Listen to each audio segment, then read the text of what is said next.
Welcome everybody. Hi, I'm Jeff Veidlinger. I'm the director of the Frankel Center for Judaic Studies at the University of Michigan. It's great to see so many people attending this webinar. At last count, we had about 150 people signed up, which is a few more than we normally get for our Tuesday 4 o'clock in the afternoon lectures on campus. It is highly unusual for the Frankel Center to be sponsoring a program in the summer. I feel I should acknowledge that. But this has, of course, by all means been an unusual summer. So let me begin by recognizing that this is an exceptionally difficult time for all of us. We've all been affected by the cancellation of plans, the closure of our offices and places of leisure, the isolation that we've experienced, the pressure of new responsibilities with childcare and care of elders, anxiety over the virus, and for some of us, illness and the loss of loved ones. This summer has also laid bare the long-standing inequities and injustices that are woven into the fabric of America. We saw it in the disproportionate ways in which minorities and African Americans in particular have been impacted by the virus, a phenomenon that was particularly visible here in Michigan already from the very first weeks that the virus came to us. Then came the economic collapse and exponential rise in unemployment, and again, it was the African American community that was most impacted. But it was the very public murder of George Floyd, captured on video by a bystander, that finally galvanized masses of Americans. Since then, an estimated 15 to 26 million people have participated in demonstrations in support of the premise that Black Lives Matter. The New York Times calls it possibly the largest movement in US history. The President of the United States, meanwhile, has responded by fueling the hatred and division and calling Black Lives Matter a symbol of hate. Although it is shocking that this statement actually needs to be made, let me begin by stating unequivocally that Black Lives Matter. This summer, I have also spent much of my time working on revisions for my forthcoming book on the anti-Jewish pogroms of 1918 to 1921, a time that also corresponded to some of the worst racial violence in the United States, including the Tulsa Massacre of 1921. I've also been preparing to teach my course on the Holocaust remotely. The issues of racial violence, injustice, and hatred have been forefront in my thought, and I've been thinking about various links with my own work on Jewish history. It was in this context that we decided to put together this panel in the context of everything going on around this summer, allowing some of our resident experts to reflect on the issues of the day and specifically on the limitations and possibilities of Jewish responses to policing and opportunities in pursuit of racial justice. I've just gotten a request to enable closed captioning. So I'm going to try to do that. Enable auto transcription. I'm going to try that and see what happens. There we go. So anyway, it's within this context that we put together this panel, allowing some of our resident experts to reflect on these issues. And I'll now take this time to introduce our panelists. First, we have Carla Goldman. Carla is Saul Drachler Professor of Social Work, Professor of Judaic Studies, and the Director of the University of Michigan Jewish Communal Leadership Program. A historian of Jewish experiences in America, she's the author of Beyond the Synagogue Gallery, Finding a Place for Women in American Judaism, as well as a number of articles on Jewish women's organizations, the fight for racial justice, and Jewish responses to Hurricane Katrina. She was also the lead organizer of the Jewish Feminines American Visions Conference, sponsored by the Frankel Center and the School for Social Work last year. The next speaker will be Bryan Roby.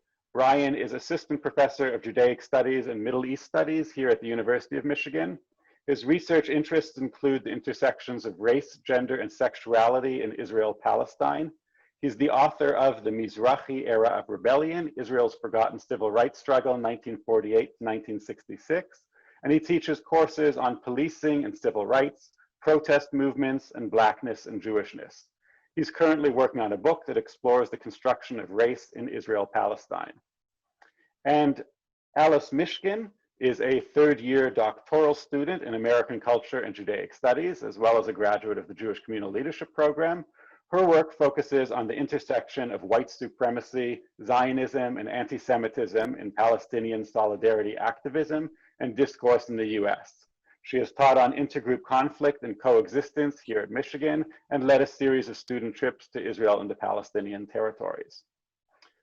I should say that the way we'll work this hour is that the presenters will speak first, and I'll pose a few questions to them for the first 45 minutes or so, and we will then reserve about 15 minutes to address some questions from the audiences. So I would encourage you to use the Q&A function, which you should be able to see at the bottom of your screens, to pose your questions, and I'll draw from your questions at the end of the hour to continue the discussion.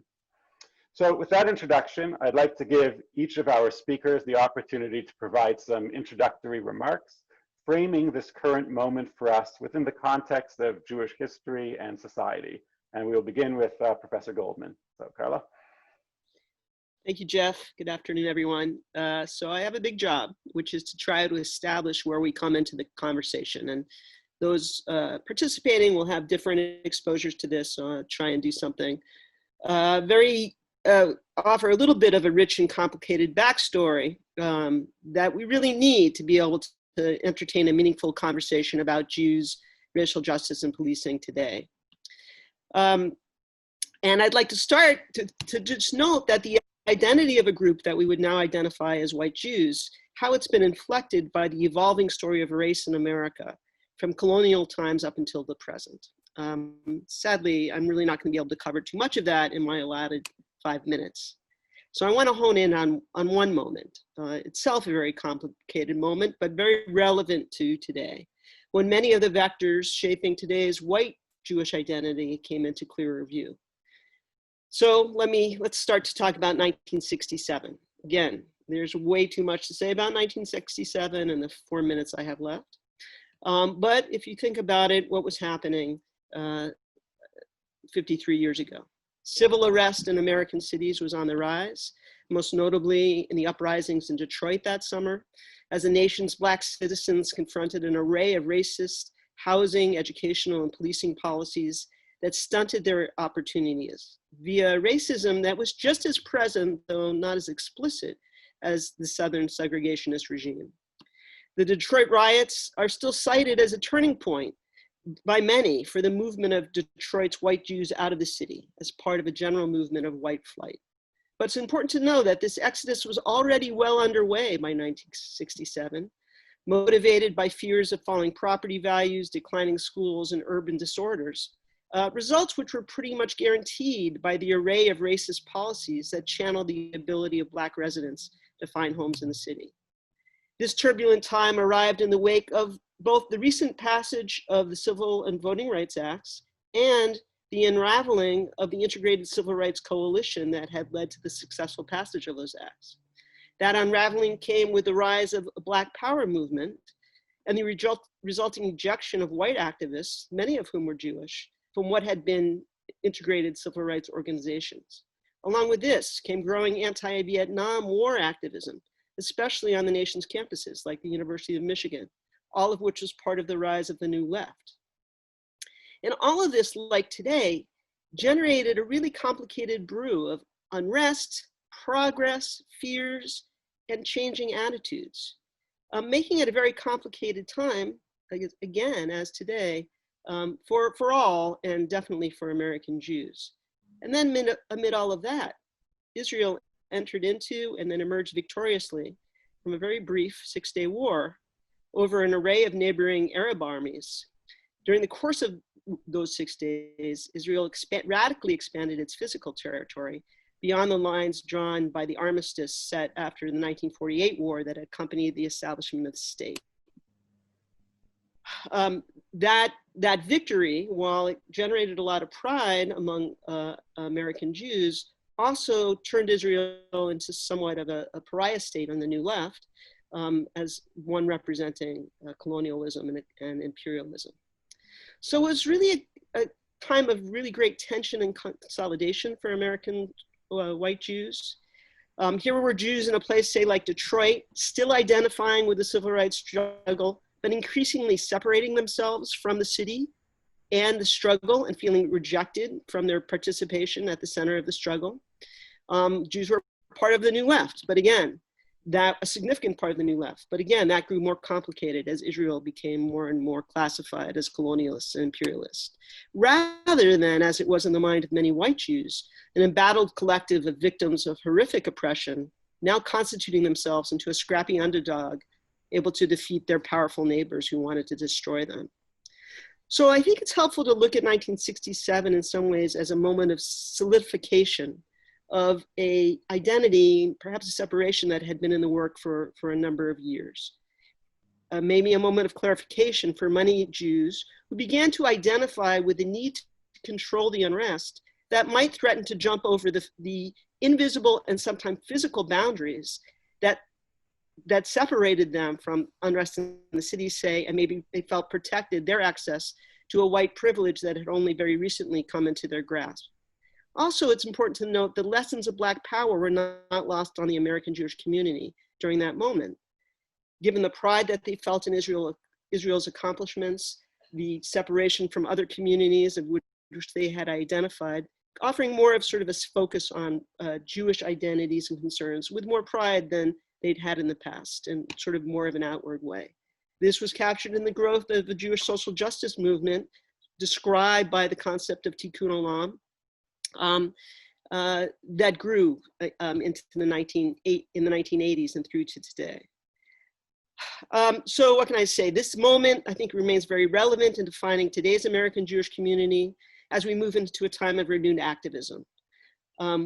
Similar tensions between Blacks and Jews from the 1960s are swirling around. We saw it in the Women's March leadership, which arose in response to Trump's election. And we see it now with many white Jews wondering about what their position should be in relationship to definitions of security and policing. Note again, this is a time when Jews feel more vulnerable than ever in the wake of the shootings in Pittsburgh and Poway. But with the reckoning that has come with the murder of George Floyd, they're also more than ever able to see that the racist threats built into a security structure that they have grown to rely upon and identify with are threatening to some of the still kind of the basic core concepts of a liberal society that they continue to identify with. So let me pass it on to my colleagues to really focus more on current issues. Thank you, Karla. And we'll return to a lot of the issues that you've raised in those opening remarks, I hope, when we turn to discussion in a little bit. So next, let's have Professor Roby, Bryan Roby, give his opening remarks. So Bryan, all yours. Yeah, so what I want to do is kind of like frame the conversation about racial justice and Jewishness in the U.S., particularly in terms of police abolition. It's a term that's been, that was coined or at least popularized by Angela Davis, but it's an idea that's been around at least since the 19th century, particularly in terms of kind of framing what we consider police institutions as not being something that's a break or something that's very modern, but part of the very fundamental or foundational issues that have occurred in American society, which is the institution of slavery of Black Americans. Throughout the Americas in that sense, but in general in the US, and specifically in the US. And the idea of police abolition really comes from kind of noticing that policing institutions in the US are really kind of part of a legacy of white nationalist groups, particularly the KKK and other anti-Semitic and anti-Black racist communities, as well as slave patrols, which were during the time of formalized slavery in the US, were responsible for both murdering Native Americans as well as kidnapping and taking Black people hostage for a period of time and then returning them to slave states and their owners in that sense. So that's kind of a brief overview of the 19th century. When we get to the 20th century, very similar things are happening in which the police become boundaries for racial segregation in that sense, whereas they are policing these boundaries in which Blacks, in terms of housing, are not allowed to go to various different neighborhoods or beyond certain boundaries, and police are very much integral in making sure that those are maintained. The Jewish connection really starts particularly for German and Eastern European Jews because of their experience within the countries of origin when they're immigrants in that sense, in terms of labor unions, particularly in Germany, and then the same issue coming into play within the US. It's really important to remember that in the early 20th century, when police were responsible for attacks against labor unions, a lot of the associations with organized labor had to do with Jews in particular, and Blacks, particularly in terms of getting rid of segregation. Some of the unions in particular did include Blacks and Jews together, and police pretty brutally responded to a lot of these things, particularly labor strikes as well as committee meetings. And so this is kind of where the Jewish context comes into play within policing institutions, the police abolition and protest against the institution of the police within the US. By the 50s and 60s, and this is getting more into what Karla is talking about, you do have this sort of acceptance of police, of the police kind of function being a boundary setting mechanism. In that particularly what were termed as riots, but now we kind of refer to them as uprisings or rebellions in general in Detroit, Chicago, LA, Watts, places like that. White flight had already been occurring, and a lot of the kind of white community who had been living amongst Blacks were either of Polish, non-Jewish origin or Jewish origin. And part of that flight to the suburbs kind of helped feel for a lot of white American Jews, this feeling that, okay, well, in terms of social mobility, this is a great step for the Jewish community. But if we continue to have, these issues with the Black community or kind of associations with the Black community, this can be problematic. And some support for the police did occur during that time for that reason. And I kind of want to shift or kind of jump a bit towards kind of the contemporary and thinking about what it means for Jews of color, not just now, but also historically speaking, in that these boundaries, particularly segregation, that still occurs to this day, although informal or not necessarily in a legal mechanism, that Jews of color do feel this as a problem within the Jewish community, whether or not they're Black or brown, in that having police in synagogues or even having kind of like security agencies or private security within Jewish neighborhoods makes Jews of color feel extremely uncomfortable and not welcome within that community, which tends to reinforce this association, whether generally unmerited in that sense, of Jews as only white in that sense, in the global community. In terms of 67 and 68, which I think Alice will talk a bit more about in terms of Israel's position within that, for the Zionist community, before establishing the state, there was a long-term discussion about whether or not there should be a police force within Israel, within the state of Israel. People felt as if it was wholly inappropriate and kind of painting a large, kind of big brushstrokes that Jews hate the police. That was really the assumption of, Zionists at the time, Zionist leaders, and that it should not be an institution that is strengthened or even something that should be in place. And this has to do with kind of the Mandate Palestine British police force kind of attacking and being quite oppressive to the Jewish and Arab communities within Palestine, as well as associations with SARS, Russia, and things like that throughout.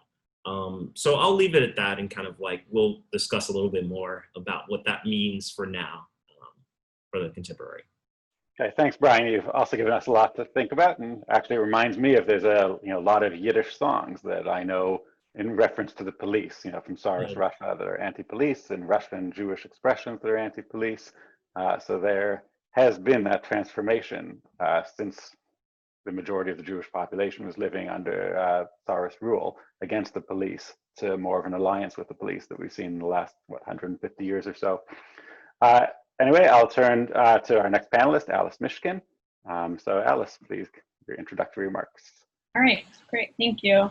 Hi, everybody. I want to just start by saying thanks to Jeff for hosting this panel and Kelsey for helping to put all the logistics together. It's nice to see a lot of familiar names, if not your faces, on this call.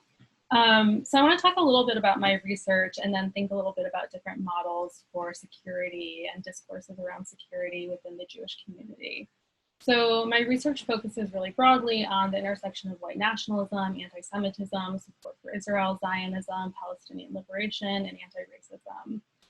Within that, I look specifically at how activists on the left build domestic and international coalitions and the barriers that they face in doing this coalition building work, specifically as it relates to Palestinian liberation activism.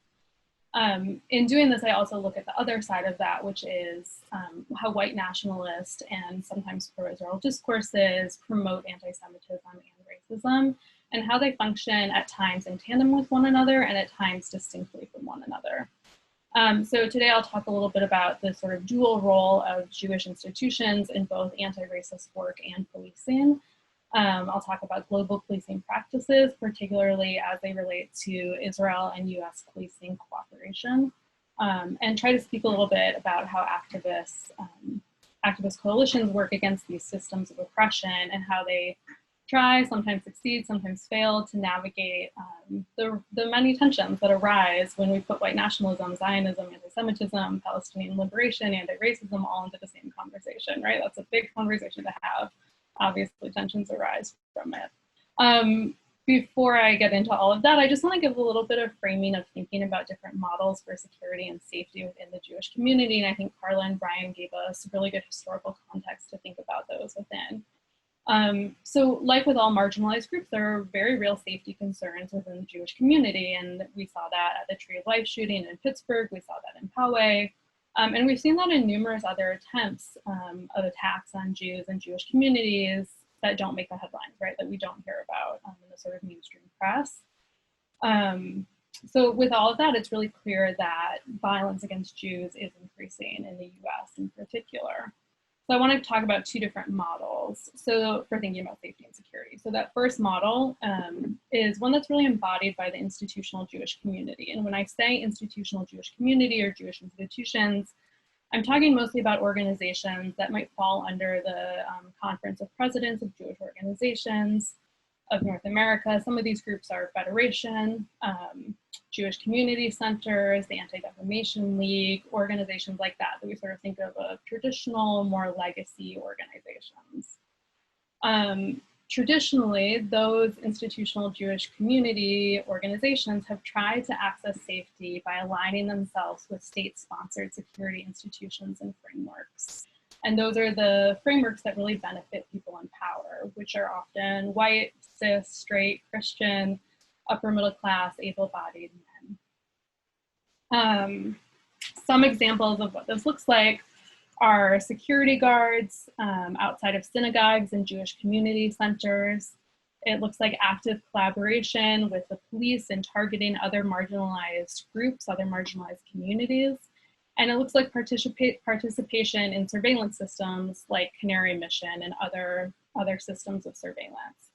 So this model of safety and security that's employed by institutional Jewish communities is participating in systems that we know have harmed Jews historically, and we know harm Jews of color specifically today. So that's one model. The other model that I want to talk about is one that's employed by Jewish activists on the left. And those are some of the Jewish activists that I study, and they follow in a tradition of Jewish activists, some of which Carla and Bryan have spoken about already, and we can talk more about the history of those groups. When I talk about Jewish activists on the left, I find that that term, the left, is often one that people leave undefined, so I'm going to try to define it a little bit here. So the organizations I'm thinking about when I talk about Jews on the left are groups like Jews for Racial and Economic Justice, which you might know as JFREJ, groups like If Not Now, groups like Never Again, and other groups that are sort of in that cohort. So those groups argue essentially that cops don't make Jews safer, that Jews get safety through solidarity, which means being in community with other marginalized groups, being in right relationship with other marginalized groups, and really building strong relationships. They, those Jews on the left, these activists support calls to defund the police and to fund communities instead. They do activism like protesting ICE. They do really critical self-reflexive work on Jewish positionality, and we can talk a little bit more about that later. But within that reflection, they think a lot about race, religion, ethnicity, gender, class, and other social identities that can work together to offer some Jews a lot of safety and a lot of privilege, and can come together on the other side to make Jews much more vulnerable, certain Jews much more vulnerable than others. So those are two sort of models of safety and security that I'd like us to think about a little bit today. And I think it's really important for us to look at the differences in those models and the discourses around safety and security, how they're approached by different subsets of the Jewish community. I've named two subsets, but there are obviously far more than that. And they can really help us to think about the Jewish relationship with policing and with racial justice, both historically and contemporarily. This is, of course, made all the more complicated, as I said at the beginning, when conversations about Palestine and Israel are brought in, which they often are. So I think we'll talk a little bit more about that as well. I think I'll leave it there for now, and look forward to talking more about it as we go on. All right, thank you very much, Alice. And I should say as well that the impetus for this discussion started with Alice bringing up the idea of doing a panel like this. So I thank her as well for taking the initiative and organizing it. As I commented at the beginning, if you have questions, you can feel free to type those in the question and answer, and I can see those questions. I don't think the rest of the audience can, but I can see them, and I will then turn around and pose them. When you signed up for this, there was also the opportunity to ask questions, and I'm going to draw from a lot of the questions that people had posed in the registration form. So let's begin with one of the big themes that came up in the registration form, and that Alice actually addressed a little bit, but I'll ask Carla and Bryan to see if they have anything they want to add, or Alice also if she wants to add anything, is really to discuss the multi-faith, multi-racial coalitions that are around today that Jewish communities are engaged in, and that people in the audience can become engaged in or can research if they're interested. So Alice, you mentioned a few. But let's see if Carla and Bryan, if you have any others that you want to mention, or any other means of engagement, of communal engagement that you want to talk about.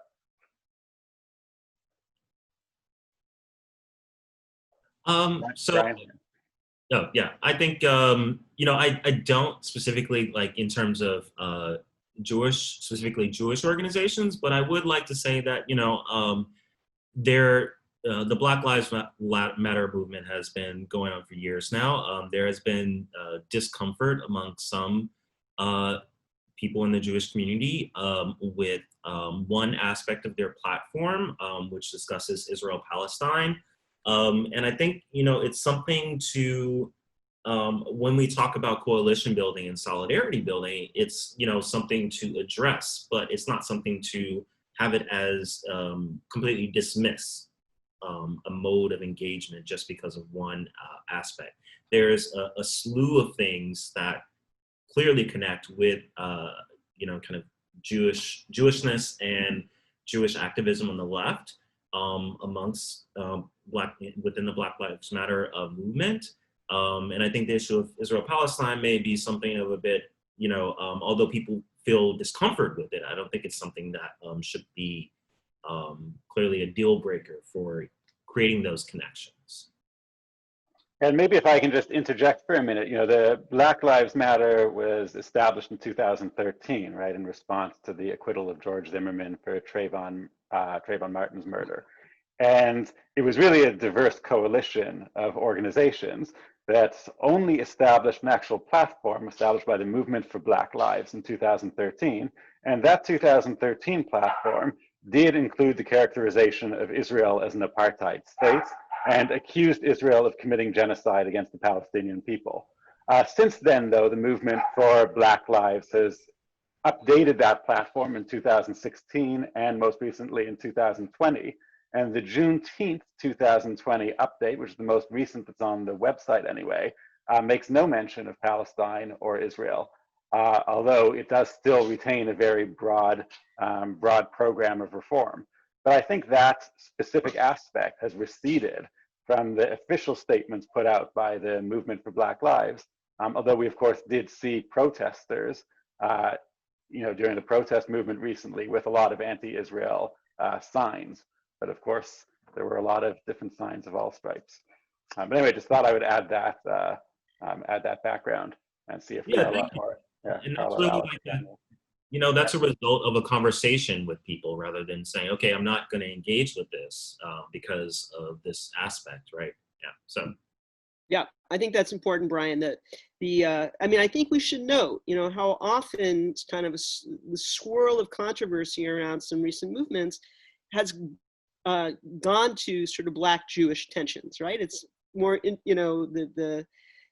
and how often that becomes the focus. We saw that in the Women's March issues, as you mentioned, it rose in Jewish reactions to Black Lives Matter, the statement, and it's not by accident that happens, right? There's something about, there is a way, and it's this confusing identities that I tried to talk about for American Jews who see themselves, many of them, as socially justice driven, see that coming from their backgrounds as Jews, a history of oppression, and then often show up, white Jews showing up in these coalitions and speaking from that place and being told, like, well, we don't really want to hear about that piece of who you are. And, also, I think in this difficulty of sort of stepping back and saying, but no, that's why I'm present, that's why I'm here, don't make me erase my history. I think a lot of the tension is around that. The work that's going forward, as Bryan mentioned, is to not then sort of write off these movements, which are critical movements in our society, but to say, okay, can we do more to have a conversation to understand where this motivation is coming from? Is there a way not to erase it and not to centralize certain movements? I also just want to say that, we've seen some interesting recently, I think it was last summer, the Never Again Action movement, which is Jewish centered, but very much oriented towards problems in society that it emerged, I think, in reaction to sort of the immigration problems in the detention camps, but with a very Jewish center. That is, we're speaking from this Holocaust history. We are in conversation with other groups. I think also just to note that I think a lot of that activism grew out of a Palestine-centered activism, but they took that sort of element out to be able to sort of work broadly both in Jewish community and other communities. So I think it's interesting what we're seeing. And just a final note that, of course, what's most significant and maybe moving about the current movements of people sort of going out in the streets to protest is just how intersectional those groups are, both within the people who are standing there with all their different identities, but the many different identities together. And some of that is, I think, premised on the willingness to say, okay, I'm gonna let my identity take a backseat to the one that this central message, which is Black Lives Matter, and maybe who I am isn't as important in addressing that as to recognize the centrality of the question. Yeah, thanks, Karla. I think that's an important point as well. Alice, do you want to add anything? Sure. I was just going to add in, I think that one question that I do, so part of my work is doing ethnographic interviews with activists. And one of the questions that they bring up often, or one of the ways that they're sort of thinking about this, is the question of who benefits. So who benefits when white Jews and Black non-Jews are in tension with one another? Who benefits when those tensions erase Jews of color? And I think that that's a really important question for folks to be grappling with, right? And I think a lot of activists on the left are really trying to do this and think about, it's not just the forces that Karla and Bryan were talking about, but it's also like white supremacist forces, right, that are working hard to keep marginalized groups in conflict with one another. So I think that's just another important frame to think about when we're thinking about the barriers and challenges that coalitions face. Maybe I can ask you to talk a little bit about when these barriers started to emerge. And I guess this gets to the question of Israel, which is the major barrier between coalitions that have been established and that Karla was speaking about in the 1960s and that Bryan has written about also from the 1960s. Maybe if you can give us a little bit of background on how those barriers began, or if there really are such barriers still today. Sure. I'll say that I'm not a historian, but I often find myself in rooms with historians, and I think I might be a secret historian. So I'll try to give that a little bit of history with that disclaimer. So Karla mentioned 1967 and 1968 as being really important years in like solidifying changes, right, for how Jews are sort of perceived and think about themselves within the context of racial justice movements, the New Left, etc. One piece of history that I want to add to that is the relationship between Jews and Arab Americans, white Jews and Arab Americans, and the relationship between Arab Americans and Black communities in the US. So I'll try to do this somewhat quickly, but essentially at the same time that Jews and white people are sort of being that their role within the civil rights movement, within racial justice movements is being questioned, or they're being asked to step back. And at the same time that we have the Six-Day War and we have Israel emerging, and sort of Karla talked about positioning themselves as like emerging as the underdog, we have a real sort of like consciousness raising around Arab American identity in the US that is in large part connected to what's happening in Palestine. And we have that also beginning to connect to the civil rights movement. So one example of this is the role of the ADL, the Anti-Defamation League, in policing Arab and Arab American communities. So in the late 1960s, we have a rise in Arab American activist groups in the US, many of which begin to center their activism around Palestine and around Palestinian solidarity. And those activist groups, many of which grow out of the universities, end up being targeted by the ADL and by the FBI. And the ADL, the Anti-Defamation League, sends spies to Arab American conferences, is really surveilling these communities, and then feeding that information back to the FBI and back to the CIA and back to American government policing organizations. So that's all really documented by Pamela Pennock in her book, The Rise of the Arab American Left.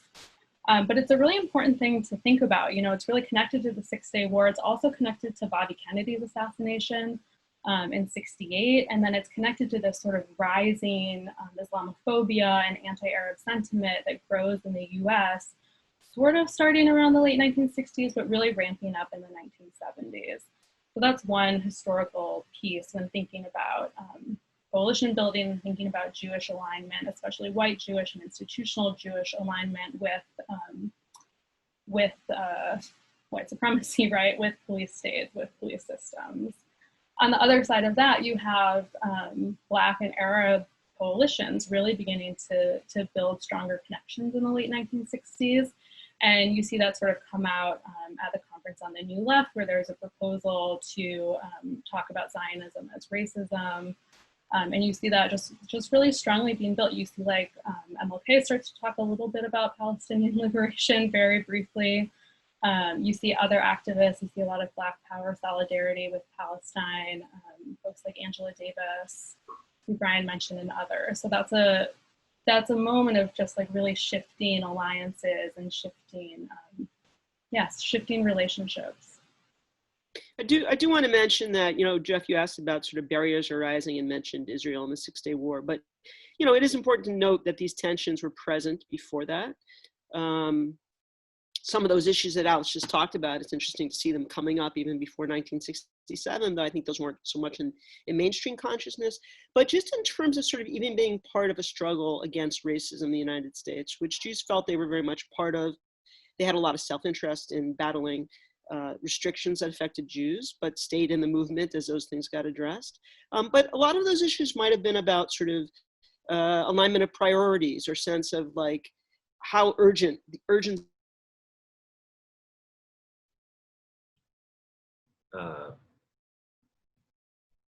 Yeah, I think Karla has frozen for me. Does she freeze for you guys too? Yes, yeah. Okay, all right, so let me, oh wait, you're back, Karla. Sorry. You froze for a minute, but you seem to have thought. Okay. Well, let me just stop, but just to say that those issues were present for a long time, and you know, the in terms of sort of white Jews perhaps perceiving a shared interest, that wasn't necessarily seen in the same way by those who were really feeling the brunt of America's racist infrastructure and policies. Okay, well, you've actually alluded to, I want to kind of turn to some of the questions that people are asking on the Q&A, as well as go back to some of the questions that people have posed. But you alluded to one that maybe I'll just read the question since it's well phrased. And that's, for some of us who send kids to Jewish day schools or Jewish after-school programs, recent events have awakened us to how race and racism are treated as part of the curriculum in such contexts. These programs harken back to a supposed golden age of Black-Jewish relations during the Civil Rights Movement, almost as an excuse to ignore the last 50 years. Where can educators go for help in how to better incorporate racism and anti-racism as part of Jewish educational experiences? Or if you just want to address in any way that myth of that golden age of cooperation during the Civil Rights Movement. And any of you can take up that. Yeah. I'll point to one resource just because it looks at Jews in the Civil Rights Movement, and that is on the Jewish Women's Archive website. There's a curriculum related to civil rights, and it's very aware of the tensions in the movement, and there's a lot of good materials for educators. So that's jwa.org, and then look under, I think, the educational materials and curricula. Yeah, I would say I'm stumped in terms of thinking about educational materials, but I think it is a necessary thing to have, really fundamental. In terms of the myth of the golden age of Black-Jewish relations, really it is important to think about it not as partially true and partially false in some ways. Really, when we talk about that golden age, it's about institutional connections, which is very different from what's going on the ground. And that kind of came to the forefront with the Black Power movement, because a lot of the organizations like the Black Panthers either emerged or shifted in their focus on whether or not they wanted to be an institution, or if they wanted to be something that was, helping people who were, socially immobile, Blacks who were, from the lower class, which wasn't necessarily the focus of something, an organization like NAACP for a long time, right? And so really when we talk about Black-Jewish relations in that kind of mythic sense, I'm really thinking about middle to elite institutions on both sides of the equation, in a sense. And so we have to kind of get away from that to really understand what the trajectory of what has been going on throughout the 20th century until the 21st. The other thing that I would say is that there is partially a myth about kind of Jews becoming white in a sense throughout the 20th century. And that's not necessarily the case. You can see kind of instances or kind of conversations about Jewish whiteness or kind of semi-whiteness even in the early 20th century. And a lot of that had to do with being in juxtaposition to Black Americans, right? And that's not just something unique to the Jewish community or the Ashkenazi white Jewish community, but something that occurred with, the Irish community and the Greeks and Italians as well, in which, kind of like the bolstering whiteness by kind of like juxtaposing or, being distant from the Black community. So yeah. Maybe I can ask another question that builds on that from one of the questions that has popped up in the Q&A. And that's from somebody who says they call themselves a white Jew. And some people with Ashkenazi ancestry don't like that because they see it as buying into the white supremacy narrative, and they don't feel white. But really, they don't feel white. They feel like an outsider as a Jew. But the main question this person is asking is how that type of discussion sidelines Jews of color. And I wonder if maybe we can talk about that a little bit. Much of the discussion about Blacks and Jews poses these as polarities, when in fact, of course, they are not. So I wonder if any of you would like to take that up. Alice? Or, yeah. Sure. Did you have something to say if you want to start off and I can add in? I'm still thinking. Okay, I'm still thinking about it also.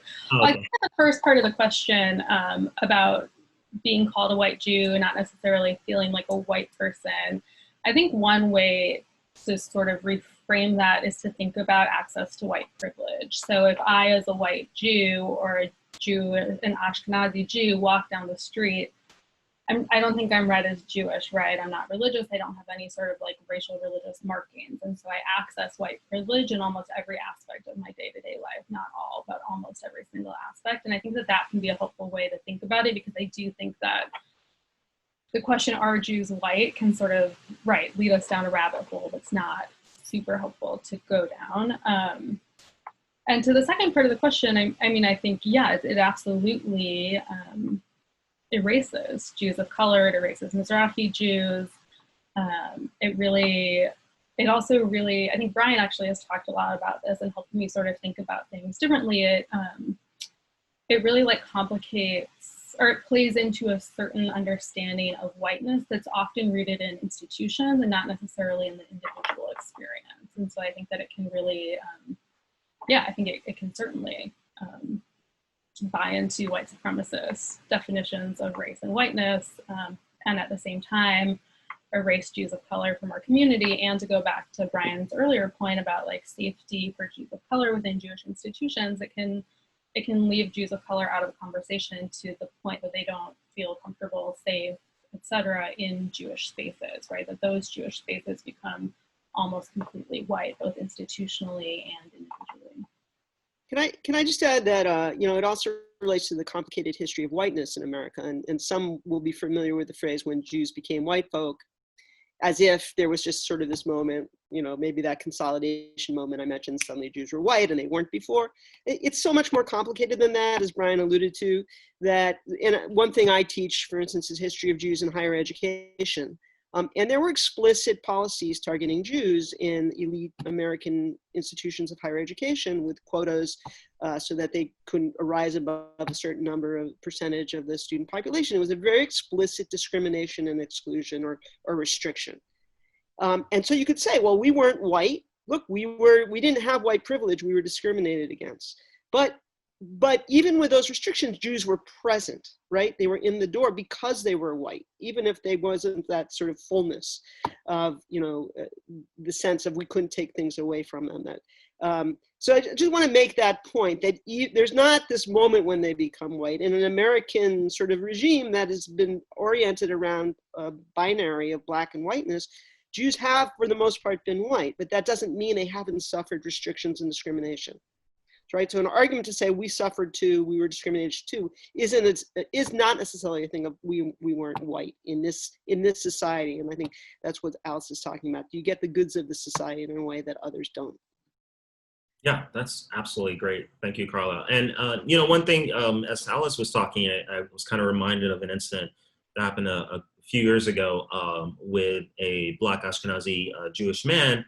Who was kind of going, I think it was in New York, maybe Brooklyn, and he was going to a bar mitzvah and had a Torah in his arm, and the police was called on him by the local Jewish community, members of his own community, because they thought he was stealing it, right?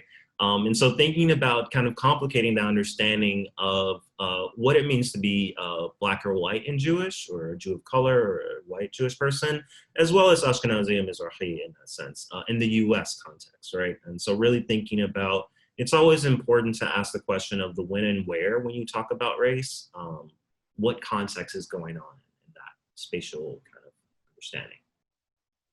Okay, thanks for those thoughts. We have about 10 minutes left, and the questions are piling up, as often happens in those last 10 minutes of these things, as everyone suddenly thinks of the questions they have to ask. But I want to return to one that really has come up several times, which is this notion of the deadly exchange, which comes from a report, a 2018 report put out by the Jewish Voice for Peace, that claims that the Anti-Defamation League and the Jewish Institute for National Security Affairs are sponsoring various police trainings in America with Israeli military police and intelligence agencies, where local American police forces are either going to Israel or having Israeli representatives come and train them in police techniques. And the Deadly Exchange report from 2018 claims that American police learned racial profiling, the use of force, and surveillance techniques from Israel, including those chokeholds. It's claimed that even those were learned from Israel. Recently, Stephen Pomerantz, who was one of the architects of these arrangements with the Jewish Institute for National Security Affairs, responded that there were never such field exercise trainings. They never taught chokeholds, for instance, but rather these come from a series of conferences that were established after September 11th about intelligence gathering techniques and counterterrorism. I wonder if any of you have any thoughts on these programs or know a little bit more about them, or if not, if you want to respond to the broader issues of Jewish relationship with policing. We discussed a little bit about policing at synagogues. Jews have been relying upon policing for security reasons more and more and more. And we see more police in front of synagogues and more police in front of Jewish institutions and more concern with security because of rising anti-Semitism.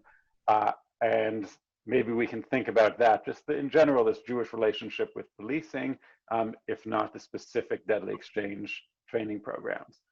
So I'll open it up, see if anybody has thoughts on that. I have a lot to say, and I will try so hard to keep it very brief. First off, the US does not need to learn from anyone how to racially profile, or, we, the US has done a pretty good job in kind of learning it throughout history. So the kind of interaction between the US police force, various different US police forces, and the state of Israel really comes about with after September 11th and the establishment of counterterrorism units within policing, as well as DHS and ICE and things like that. When we talk about these training exercises that do go on, and they do exist within Israel, oftentimes in the West Bank, strangely enough, this is a collaboration between the US police force and the Israeli military, or former people who were formerly in the Israeli military. And so really, one of the big problems, of course, which I'm sure everyone can discuss, is that when we kind of focus or pinpoint on this issue, is that it bleeds into anti-Semitism, because we start associating the problems with the US police with Israel and Zionism, and then with Jews. And that's a major problem that really just needs to be shut down. However, these things do exist. And I think a more productive way to think about this is to think about, well, why do the US police feel as if their relationship to citizens, particularly Black citizens or protesters, needs to be within the framework of counterterrorism or even a military form, right? That's something that we really need to be thinking about as Americans, for those of us who are American citizens, right? And I think that's the point of departure that needs to be taken into account. I'll leave it there. Yeah. Thanks. Other thoughts on those issues, Alice? Yeah, I'll just chime in. I think, right. I mean, I think Bryan's 100% right about that. The US didn't need to learn racial profiling from anybody and could handle it on its own.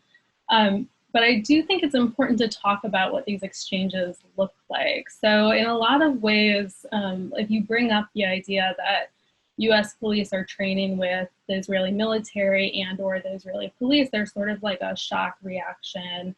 Like, this is just, you might just see this on Mother Jones, it's just leftists sort of talking about this. And I just think it's important to note that it's really explicitly listed on a lot of Jewish institutional organizations' websites. And on state websites. So actually I was doing a little bit of looking a few nights ago, and the earliest police exchange that I found, and this was from a very cursory search, was the state of Georgia began running a training operation with the Israeli military prior to the 1996 Olympics. I'm sure that it predates that. That's the earliest one I've just found the record of. But, like I pulled some quotes from the ADL, for example, says that they bring American law enforcement executives to Israel to study firsthand Israel's tactics and strategies to combat terrorism, end quote. And again, I think the point Bryan's making is really important, that the US is thinking about terrorism both in a sort of like traditional war on terror perspective, and in thinking about groups that are challenging the state, right, which is often groups like Black Lives Matter. So I think it's important to sort of think about that framing both against US citizens, but also against non-citizens, right? We see similar tactics happening on the US-Mexico border, like being deployed by ICE, places like that. I just want to give one example of thinking about some of these shared tactics. So we watched a couple weeks ago, 3 weeks ago, maybe I'm losing a little bit of sense of time in this bizarre summer that we're in, but you know, I was watching the news and a helicopter flew low over protesters in Chinatown in DC, right? And then we saw nonviolent protesters being tear gassed in Lafayette Park across from the White House.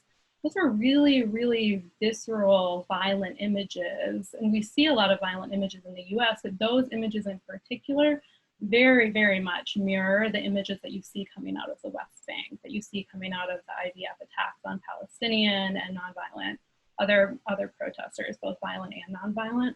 And so I think it's really important for us to think about, like, yeah, the term deadly exchange is a term that JVP, I think, came up with and uses as part of their organizing campaign. But I do think it's really important for us to look at those relationships while also asking the questions that Bryan raised around, like, why does this then become a focus on Israel and Jews as a problem? We should also be focusing on, it's very much a US problem, right? It didn't just originate with Jews, it didn't just originate with Israel, and that rhetoric does lend itself to anti-Semitic tropes. But it is important to look at that sort of shared policing.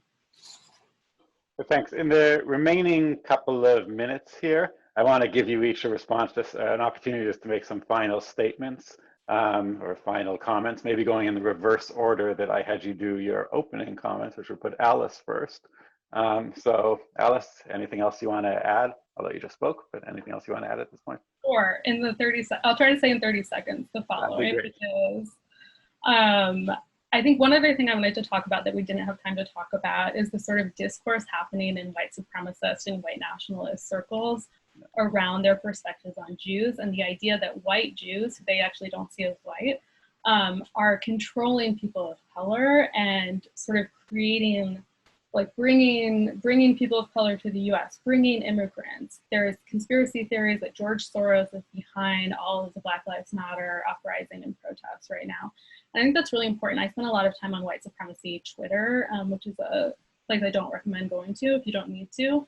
But along with a research assistant of mine, Jordan Singer, who I just want to say has been doing a ton of really great research, there is a lot of really, really challenging to read perspectives on who Jews are and what Jews are doing. And I think it's really important that when we're talking about, goes back to the question I asked at the beginning, right? Who benefits from these tensions? Who benefits from these divisions?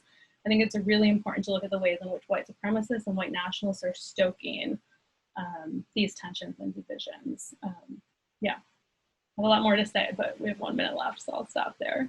Yeah, and there's certainly a lot to say on anti-Semitism. I think we could talk about anti-Semitism for hours, but thank you, Alice. Next would be Bryan. Do you have any closing comments?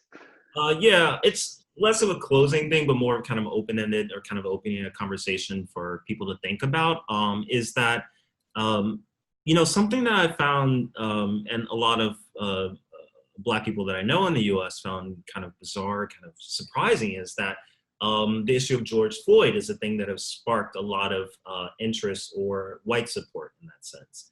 And of course, there's Breonna Taylor and numerous other, you know, throughout the US history of issues of this.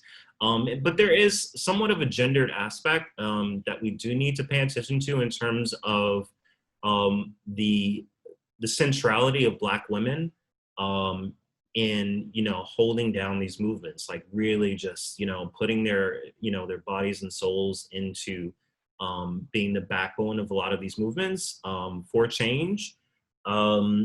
And part of that has to do with kind of, you know, when having Black men do it, it becomes somewhat problematic in some ways that I won't get into that. But I mean, just thinking about, you know, the importance of Black cis women as well as trans women in kind of sparking so much change throughout the US history, thinking about the Stonewall riots, rebellion, as well as, you know, nowadays, and what that can mean for Jewish women in particular, you know, kind of using that as a kind of example for thinking about where to go next in that sense, or, you know, looking for moments of inspiration or kind of like support in that solidarity sense. So yeah, I'll leave it there. All right, thanks, Bryan. And Karla, this gives you the last word. Hi, thanks for that, Bryan.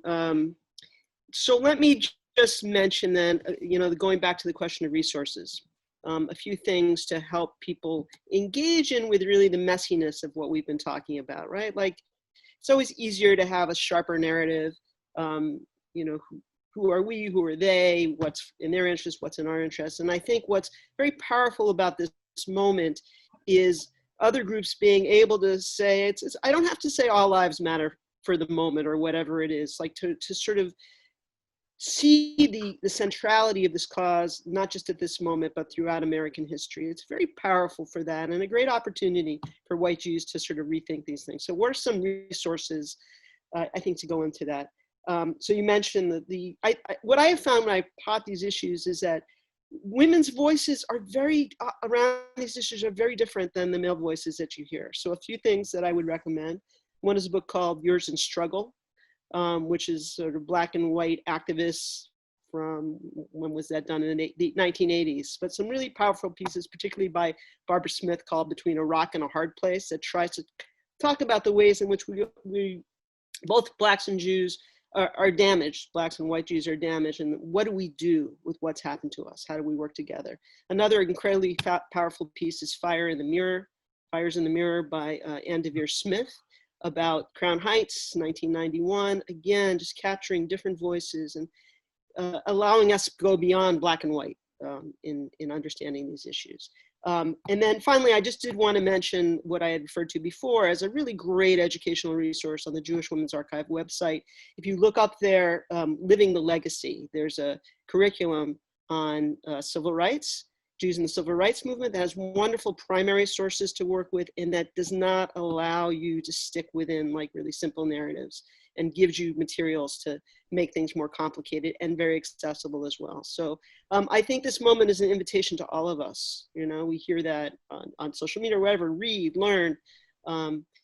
These are some pieces to work with that, as well as all the things that are out there now, but like to try and sort of make sense of the Jewish piece. And also to sort of have the conversations with each other, and not be afraid. I mean, this is a time where we're also all, I can't speak for everybody, but like there's a fear about like going out there and saying something, because it's like, is it my turn to speak? Is it not my turn to speak? It's all our turn to listen, and it's all our turn to try and process and learn. Part of that is speaking, a lot of that is listening. And sorry to everybody here that you had to listen to us. Another time we'll have more back and forth speaking as well. Yeah, and thank you very much, Karla, for those closing remarks. And thank you, Bryan, and thank you, Alice, for participating. Thank you, Kelsey Keeves, for organizing this and putting it together. I really appreciate that we can have this conversation, and I certainly learned a lot from it, from listening to you. It's also nice to see you, since I don't get to see the three of you in the hallways anymore. It's nice to at least see you remotely. So thank you also to all of the participants, to all of you who handed in questions in advance, to those of you who posed Q&As during the conversation. I apologize that we couldn't get to all of them, but maybe next time. And again, thank you all for participating, and I hope the rest of our summer gets better than the rest of the summer has been. So wishing you all health and justice and the best wishes for the rest of the summer. So thank you very much. You. Thanks.